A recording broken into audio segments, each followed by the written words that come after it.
Hello केम छो dear student स्वागत करूँ छूँ तमारू पेंटेड लर्निंग में। आजना वीडियो में आपणे करवाना छीए धोरण 10 विकास प्रकरण 3 विभाग 2 प्रथम परीक्षा माटेनुं आवी गयुं छे। नजीकना बुक स्टोर मांथी तमे वसावी शको छो। प्रश्ननी शरूआत करीए पहेला दाखलाथी। जो सुरेख समीकरण युग्म 2x - 3y = 12 અને 6x + ky = 36 ने अनंत उकेल होय तो केनी किंमत शोधो। હવે દીકરાઓ મેં તમને લોકોને યુટ્યુબમાં લાઈવ લેક્ચર લીધા, એપ્લિકેશનમાં લાઈવ લેક્ચર લીધા અને હજુ આપણે એપ્લિકેશનમાં 2 થી 3 વખત રિવિઝન કરશું ત્યારે આપણે ફરીથી કરશું, પણ એકવાર રિવાઇઝ કરી લઈએ અનંત ઉકેલ ક્યારે મળે તો કે ભાઈ જ્યારે a1/a2 અહીંયા જ લખીએ ડાયરેક્ટ કેમ a1/a2 = b1/b2 = c1/c2 હોય ત્યારે અનંત ઉકેલ મળે। હવે આપણે કેની કિંમત ગોતવી હોય તો જરૂર નથી કે એ બી સી ત્રણેયને આપણે સરખાવીએ, ગમે બે લ્યો એ અથવા બીને સરખાવો, આઈધર બી અથવા સીને સરખાવો એટલે આપણને કેનો જવાબ મળી જાય। તો આપણે જોઈએ કોને સરખાવવાથી આપણું કામ થઈ જાય છે। તો અહીંયા a1 આપણી આગળ જે છે ને એ 2 છે, હે ને। a1 એટલે તો ખબર પડે ને, એક્સની આગળ હોય ને a કહેવાય, વાયની આગળ હોય ને બી કહેવાય, એટલે આ b1 = -3 બરાબર ને, -3 આ પહેલું સમીકરણ છે એટલે a1 b1 કહેવાય। આ બીજું સમીકરણ છે, જો a2 = 6 એક્સની આગળ 6 હે ને, પછી વાયની આગળ જે છે ને એ કે છે એટલે b2 = k। આપણે અહીંયા 36 ને અહીંયા 12 એનું કંઈ કામ નથી, આપણે તો કેની કિંમત ગોતવી તો એના માટે આપણે a1/a2 = b1/b2 બેને સરખાવીએ એટલે વહીવટ પૂરો થઈ ગયો ને, ઓલાનું કામ નથી। હા, તમારે બી અને સીને સરખાવવો હોય તો પાછો c1 ને c2 લખવું પડે, બી અને સીને સરખાવવા હોય તો, બાકી એ બીથી કામ હાલે તો પછી માથાકોટ શું કરવી। a1 2 a2 6 b1 -3 b2 k। Okay, હવે ચોકડી ગુણાકાર કરો, હાલો કંઈ નહીં, આપણે આમ કરીએ 2 × 2 અને 2 × 3 = 6 ડન। ઓકે, કેનો ગુણાકાર એકારે કરો, ચોકડી ગુણાકાર k × k। ઓકે, 3 નો ગુણાકાર 3 સાથે એટલે 3 × 3 = 9 એટલે કેની કિંમત કેટલી મળી -9 ડન છે દીકુડા।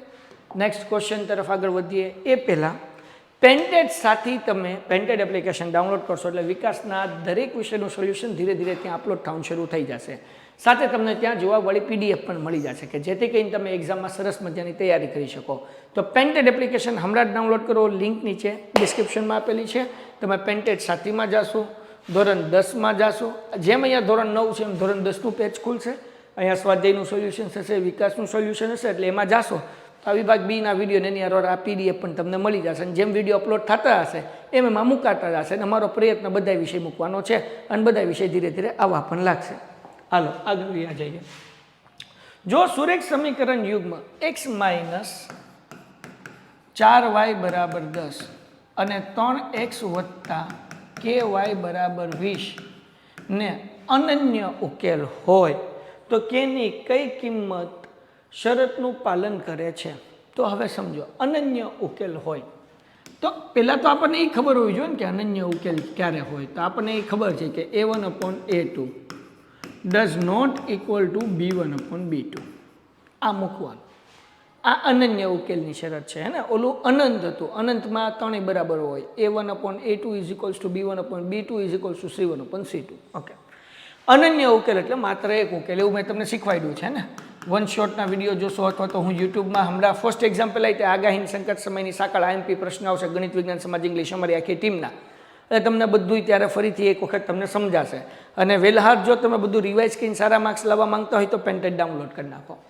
હવે આ a1 એક્સની આગળ કાંઈ નથી એટલે 1 b1 -4, અહીંયા a2 તો કે 3 b2 તો કે k મૂકો કિંમત। a1 કેટલું છે 1, a2 3, does not equal two એમને b1 કેટલું છે b1 જે છે એ -4, b2 કેટલા છે k બરાબર ને, ચોકડી ગુણાકાર કરો, કેનો ગુણાકાર એક સાથે એટલે k,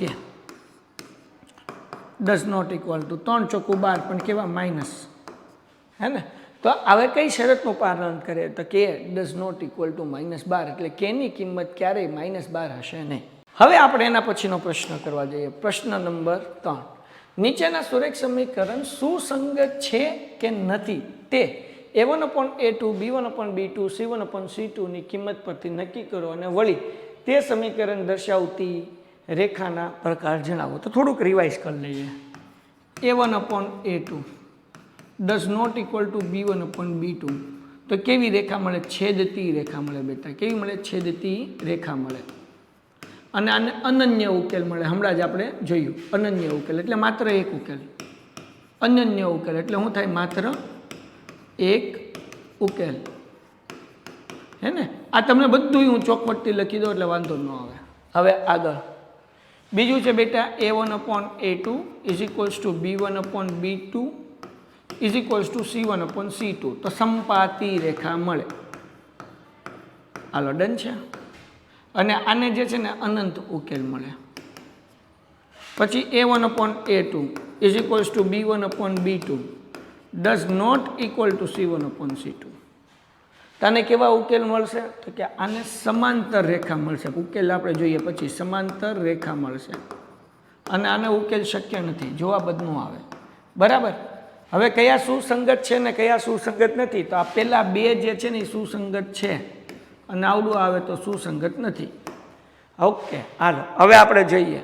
દાખલો પહેલો કરીએ. શું કીધું ભાઈ? 3x વત્તા 2y.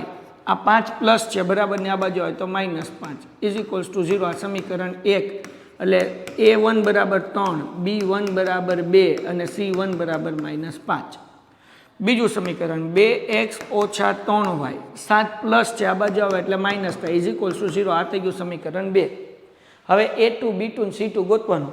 તો જગતની માલિપા બકુડાવ. A2 કેટલા? તો કે બગડે 2. B2 કેટલા? તો કે -3 અને C2 કેટલા? તો કે -7.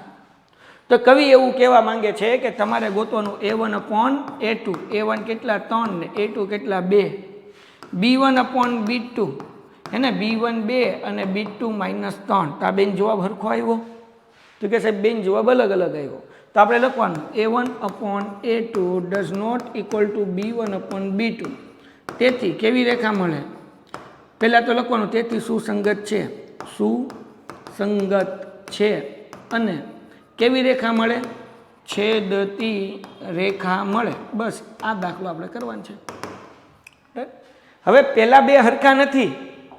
આ બેનો જવાબ હરખો નથી તો C1/C2 ગોતવા નહીં જવાનું. હે ને? આ બેનો જવાબ હરખો નથી તો C1/C2 ગોતવા જવાનું નહીં. જો બેનો જવાબ હરખો આવે ને તો C1/C2 જોવા જવાનું. બરાબર. આ 3 નિયમ છે ખાલી. આગળ વ્યા જઈએ. 2x ઓછા 3y. 8 પ્લસ છે આ બાજુ આવે તો -8 ઇઝ ઇક્વલ્સ ટુ 0. આ થઈ ગયું સમીકરણ 1. A1 2, B1 -3 અને C1 -8. બરાબર ને? x ની આગળ હોય ને a કહેવાય, y ની આગળ હોય ને b કહેવાય, ખાલી જે સંખ્યા હોય ને c કહેવાય. એટલી તો ખબર પડે સાહેબ. હાલો 4x - 6y -9 બરાબર 0. આ 9 પ્લસ છે આ બાજુ આવે તો માઇનસ થાય. આ દીકરાઓ જુઓ અહીંયા. અહીંયા x ની આગળ શું છે તો કે 4. આ બીજું સમીકરણ છે એટલે આપણે A2, B2 અને C2 ગોતવાનું. A2 કેટલા? 4. B2 કેટલા? -6 અને C2 કેટલા? -9. ઓકે દીકરા હાલો A1/A2 ગોતીએ. 2/4 2 1 2 2 2 4 1/2 જવાબ આવ્યો.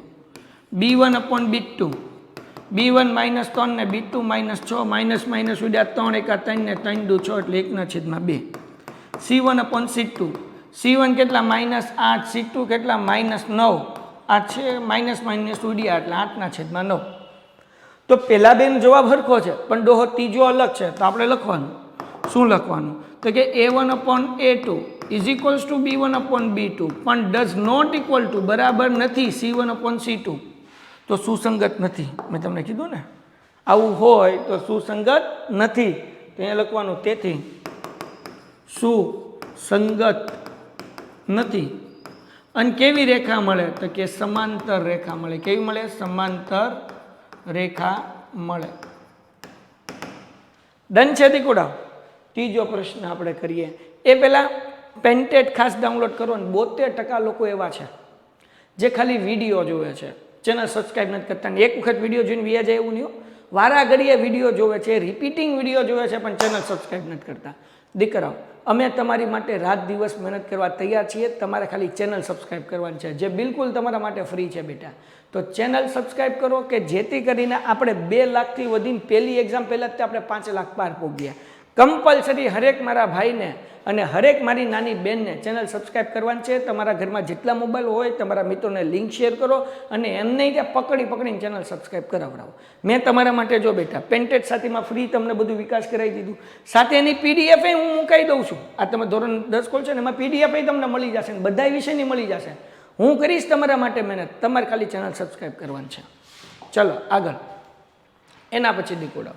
હવે શું કરીએ ભાઈ તો કે અહીંયા આપણને અંશ અને છેદવાળો આપ્યું છે. તો b1 નહીં 3/2x વત્તા 3/y 3/5y 7 પ્લસ છે આ બાજુ આવે તો માઇનસ ઇઝ ઇક્વલ્સ ટુ 0. તો દીકુડાઓ a1 3/2 b1 3/5 અને c1 તો કે -7. ઓકે અહીં આવી જઈએ. શું છે 9x - 10y 14 પ્લસ છે આ બાજુ આવે તો માઇનસ થાય is equals two 0. a2 9 b2 -10 અને c2 -14. હવે આપણે શું કરવાનું દીકુડાવ a1/a2 a1 3/2 અને a2 9 તો આ બેનો ગુણાકાર કરવાનો. છેદ અને છેદનો ગુણાકાર કરવાનો. હું દીકરાઓ છેદ અને છેદનો ગુણાકાર થાય તો 3 એમ દીકરાઓ 9 દુ 18. હવે છેદ ઉડાડો 3 × 3 3 × 6 18 એટલે જવાબ આવ્યો 1/6. ડન. હવે આપણે ગોતીએ b1/b2 b1 3/5. ઓકે ભાઈ 3/5. b2 તો કે -10.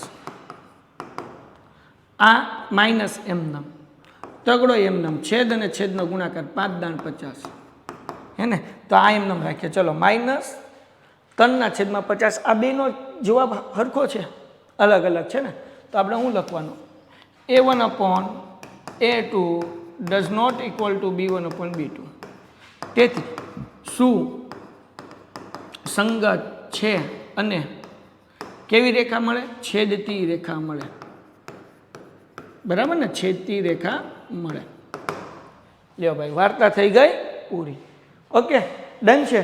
તો આના પછી આપણે 5મા ચેપ્ટરનો જે છે એ સેક્શન બીના જે 10 દાખલા એમાં આપેલા છે એ કરવાના છીએ. તો ચેનલ સબસ્ક્રાઈબ કરી નાખો. હું તમારા માટે આખા વિકાસનું સોલ્યુશન્સ લઈને આવી જઈશ. પ્રથમ સત્રના પેપરનું સોલ્યુશન્સ પણ તમને મળી જશે. પ્રથમ સત્રની જે એક્ઝામ છે એની બ્લુપ્રિન્ટ પણ મળી જશે. તમારે જરાય ચિંતા કરવાની નથી. અમે તમારી સાથે છીએ. તમારે ખાલી ચેનલ સબસ્ક્રાઈબ કરવાની છે, પેન્ટેડ એપ ડાઉનલોડ કરવાની છે. અને જો તમને મજા આવતી હોય તો પેન્ટેડની અંદર ચેમ્પિયન બેચ આપણે લોન્ચ કરીએ છીએ. હમણાં પ્રથમ પરીક્ષા માટે આપણે લોન્ચ કરવાના છીએ સ્કોરેક્સ બેગ્સ. એ ખાસ તમે જે છે એ પરચેસ કરી લો. કારણ કે અમે પ્રથમ સત્ર પહેલાં જેટલું ચેપ્ટર છે એ બધાય ચેપ્ટરના મોસ્ટ આઈએમપી પ્રશ્ન તમને કરાવવાના છે. તો મળીએ છીએ નેક્સ્ટ વિડીયોમાં. ત્યાં સુધી ગુડ બાય એન્ડ ધન્યવાદ. ટાટા. Painted Painless Learning.